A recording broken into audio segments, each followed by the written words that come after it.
बोलो जयकारा बोल मेरे श्री गुरु महाराज की जय। सभी गुरुमुख प्रेमियों से सप्रेम जय सच्चिदानंद।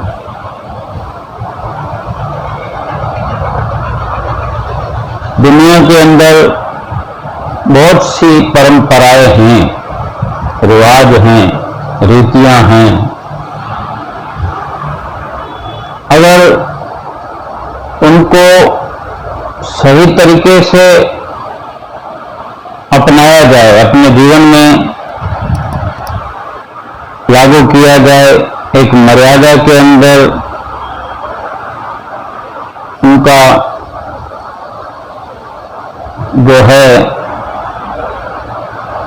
हमारे रोजमर्रा के जीवन में अगर व्यवहार हो तो उसका न जाने कितना लाभ होता है, हम नहीं सोच सकते। ये उस तरह से जैसे कि भगवान का संदेश हो, संतों का संदेश हो, गुरु का संदेश हो, वो सीखना चाहिए, हमको वो अपनाना चाहिए, सीख करके अमल करना चाहिए, सुन करके वो अपने जीवन में लागू करना चाहिए। केवल सुनकर उस कार्य को अपनी मर्जी से करने मात्र से लाभ नहीं होता। जिस कार्य को जिस तरीके से करना चाहिए, बड़े अव्वल तरीके से अगर किसी भी कार्य को किया जाता है तो उसका उतना अधिक लाभ होता है। जैसे हम एक रीति रिवाज की चर्चा करते हैं कि दान देने का, दान करने का एक रिवाज हमने दुनिया के अंदर देखा है और हम भी कुछ हद तक करते हैं, लेकिन हमें कितना फायदा होता है, कितना लाभ होता है, ये भी हमें विचार करना चाहिए। क्योंकि समय तो खर्च हो जाता है कार्य को करने में। अब चाहे हम दान की बात करते हैं, दान उसी को कहते हैं जैसे हमने अपने से, अपनी तरफ से किसी को कुछ दिया। अब उसे चाहे मदद कहते हैं या कुछ कहते हैं, लेकिन उसको दान भी कहते हैं, दान भी कहलाता है वो। और किस तरह से होना चाहिए, तो ये कई प्रकार के रिवाज हैं। एक हम दान का जो महत्व है, श्री कृष्ण और अर्जुन के बीच में हुई सत्संग चर्चा का जिक्र करते हैं, कुछ अपने जीवन पर प्रकाश डालने का प्रयास करते हैं। एक बार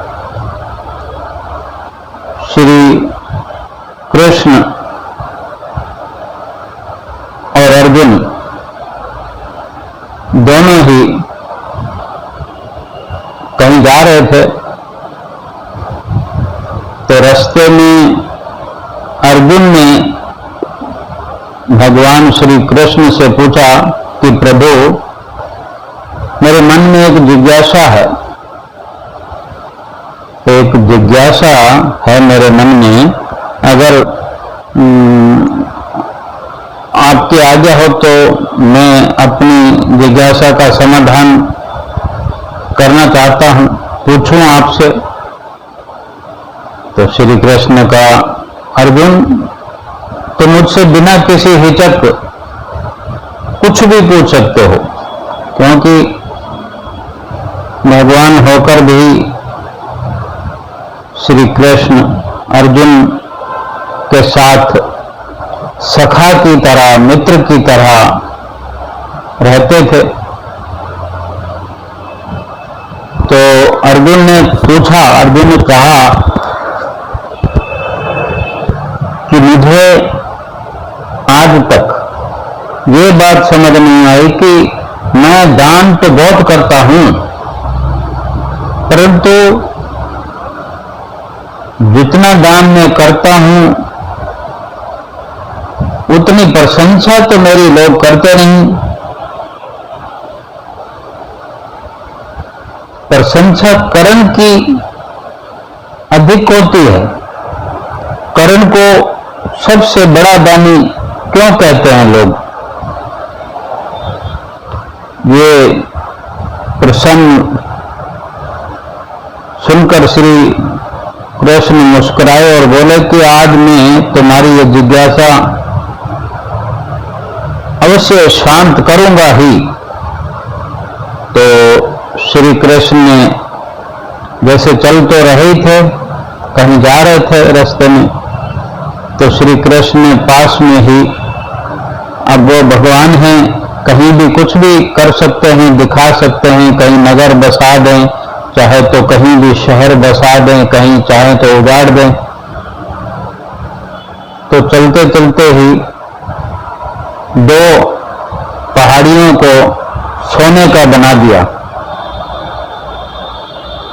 दो पहाड़ियां नजर आने लगी सोने की। इसके बाद वो अर्जुन से बोले कि हे अर्जुन, इन दोनों सोने की पहाड़ियों को तुम आस पास के गांव वाले में बांट दो। ये तुम्हारे हवाले मैंने किया है, ये कार्य तुम करो और ये सोना आसपास वाले गांव में अपनी तरीके से बांट दो। अर्जुन ने प्रभु से आज्ञा लेकर तुरंत ही ये काम करना शुरू कर दिया। गांव वालों को बुलाया और उनसे कहा कि सब लोग लाइन बना लो, अब मैं आपको सोना बांटना शुरू करता हूं। तो अर्जुन की खूब जय जयकार करने लगे गांव वाले, और जय जयकार करते रहे और लाइन बनाना शुरू कर दिया। गांव वालों ने जो लाइन बना ली तो अर्जुन सोना पहाड़ी में से तोड़ते गए और गांव वालों को देते गए। सोना बांटना शुरू हो गया। लगातार 2 दिन और 2 रातों तक अर्जुन सोना बांटते रहे। अब ये देखो कितनी मजे की बात है कि रात को भी सोना बट रहा है। लेने वाले रात को भी लाइन बनाकर जाग रहे हैं और प्राप्त कर रहे हैं सोना। अगर इसी तरह रात भर सत्संग को प्राप्त करना हो तो मामला कुछ अलग हो जाएगा। तो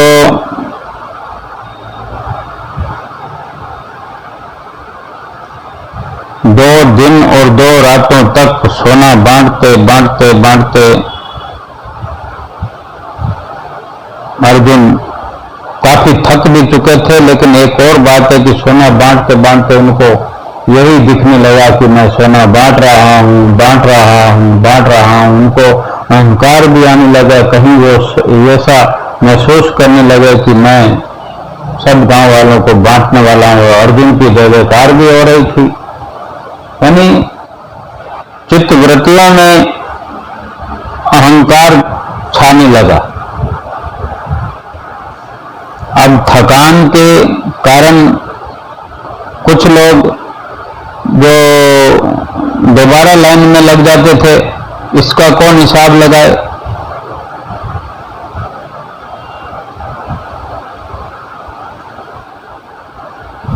अब दोबारा लगेंगे तो काम तो खत्म ही नहीं होगा।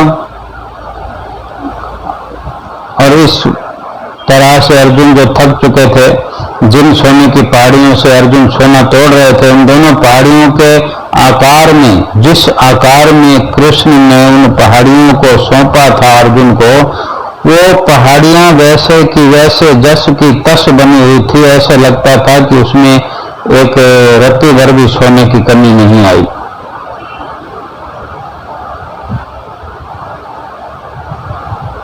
और अर्जुन थक कर इधर भी देखें कि ये सोना कब बटेगा, इधर लेने वालों को संतुष्टि नहीं, गांव वालों को, और सोने की पहाड़ी में कमी नहीं, ना ये खत्म हो रहा है, ना ये मांग सोना लेने वाले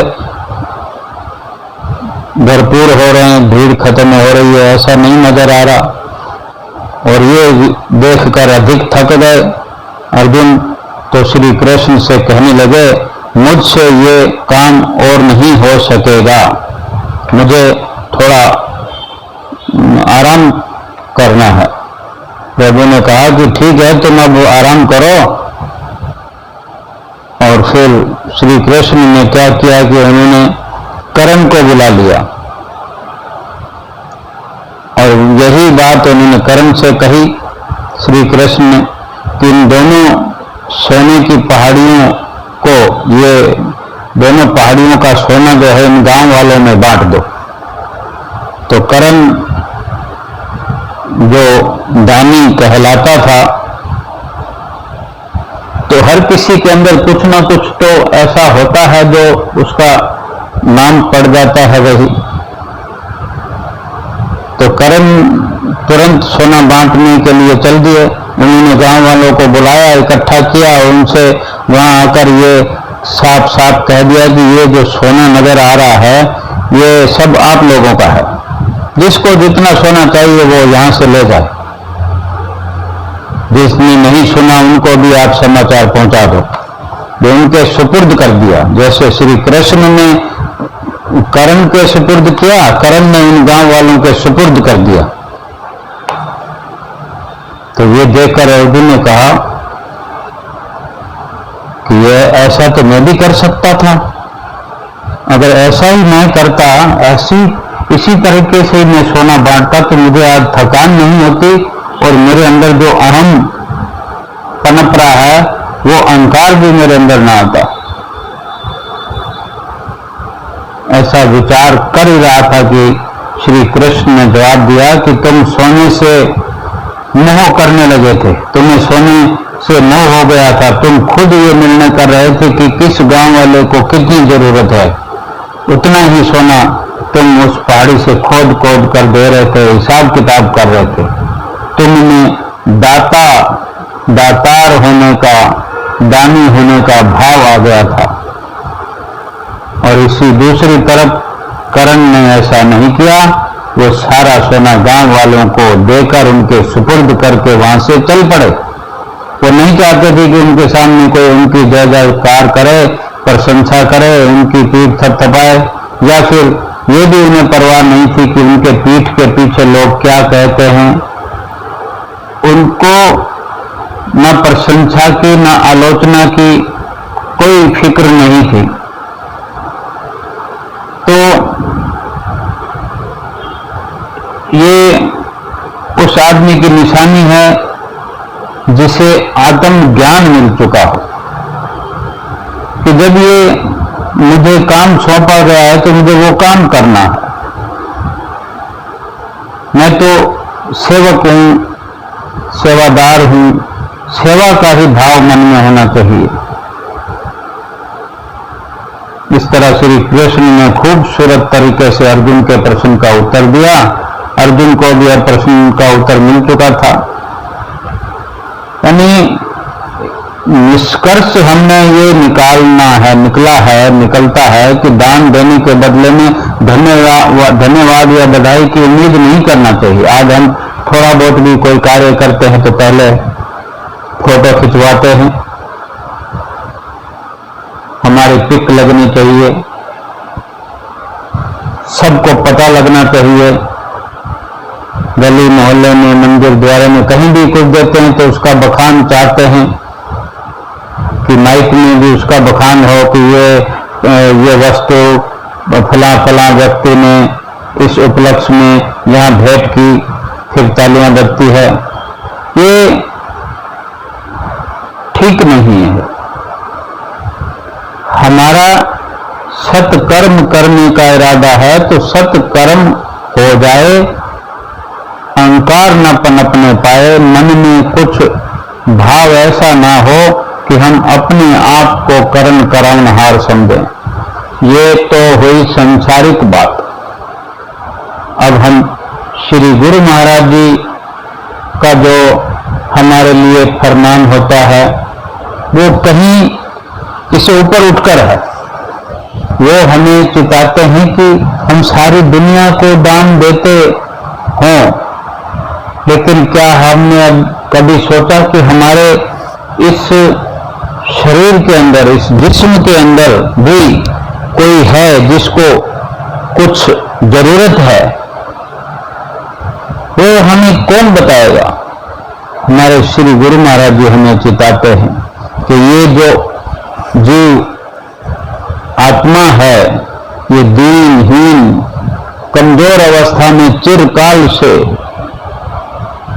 जन्म जन्मों से दुखी है, परेशान है, इसको जरूरत है दान की। इसको हम सोना नहीं दे सकते, इसको खाना नहीं दे सकते, पीना नहीं दे सकते। ये क्यों दीनहीन अवस्था में है? इसको जरूरत है वक्त की, वक्त का दान चाहिए। इसके लिए वक्त खर्च करके इसकी जो खुराक है प्रभु का सिमरन, भजन, वो भक्ति, उसके अंदर जो हमारा समय हम खर्च करेंगे, जो वक्त का दान करेंगे, समय का दान करेंगे अपने ही लिए, अपनी ही जीवात्मा के लिए, और इसको बलशाली बना करके, ताकतवर बना करके, इसको चलाकर, इसको चलना सिखाकर, इसको पहुंचाना है प्रभु के धाम में। प्रभु के मिलन से इसका उद्धार होगा, प्रभु से मिलकर इसका एकाकार होगा। इस आत्मा को ये जरूरत है कि हम अपना वक़्त अपनी जीवात्मा की भलाई के लिए लगाएं। कितना समय हमें हो गया इस दुनिया में आए, कितना वक्त हमने खर्च कर दिया, कितना हमने अपने शरीर को जर्जर बना दिया, कमजोर बना दिया, लेकिन हम अपनी आत्मा को बलवान नहीं बना पाए। हमारे शरीर में अगर दम था, जीवात्मा के बल पर अगर हमारा वजूद है, तो इस जीवात्मा के बल पर अगर हम भगवान की भजन बंदगी भी कर सकते हैं तो इस जीवात्मा के बल पर। लेकिन उसी जीवात्मा को हम कदम दर कदम हर पल उसको कमजोर बनाते जा रहे हैं। उसका ख्याल भी हमारे चित्त में नहीं आता। जिस तरह माता पिता अपने बच्चों को पाल पोस कर बड़ा करते हैं, उनको मजबूत बनाते हैं। अगर वो मजबूत बने तो अपने माता पिता के बल पर, उन्होंने कोई तरक्की की तो अपने माता पिता के बल पर, उन्होंने कोई सुख पाया तो माता पिता के बल पर। उनको सुखी बनाने के लिए, बच्चों को तरक्की दिलाने के लिए, बच्चों को बड़ा पद दिलाने के लिए, बच्चों को सौंदर्यवान बनाने के लिए अपने माता पिता कमजोर होते चले गए और बच्चों का ये फर्ज कतई नहीं होता कि वो बलवान होते जाएं, उनका सौंदर्य बढ़ता जाए, उनका पद ऊंचा होता जाए, वो मजबूत होते हुए अपने माँ बाप को कमजोर करते चले जाएं। उनका ख्याल उन्हीं को करना है, बच्चों को करना है। हर पल उनका ख्याल करते हुए अपना जीवन यापन करें और यही कर्तव्य हमारा है। ये जो शरीर हमको मिला है, इस शरीर के रहते, शरीर के ताकत से, शरीर के अंदर चलते हुए श्वासों से, शरीर की सुंदरता से, हर प्रकार से पुरुषार्थ करते हुए अपने जीवात्मा को इतना बलशाली बनाना है कि तुरंत वो अपने परमात्मा से मिलकर खुश, सुखी और बलवान हो जाए और फिर से कभी 84 लाख योनियों की गर्त में ना जाए, 84 लाख योनियों के खड्डे में न जाए कि एक बार उसे इस मनुष्य शरीर में रहते हुए परमपिता परमात्मा से एकाकार कर देना है। बोलो जयकारा, बोल मेरे श्री गुरु महाराज की जय।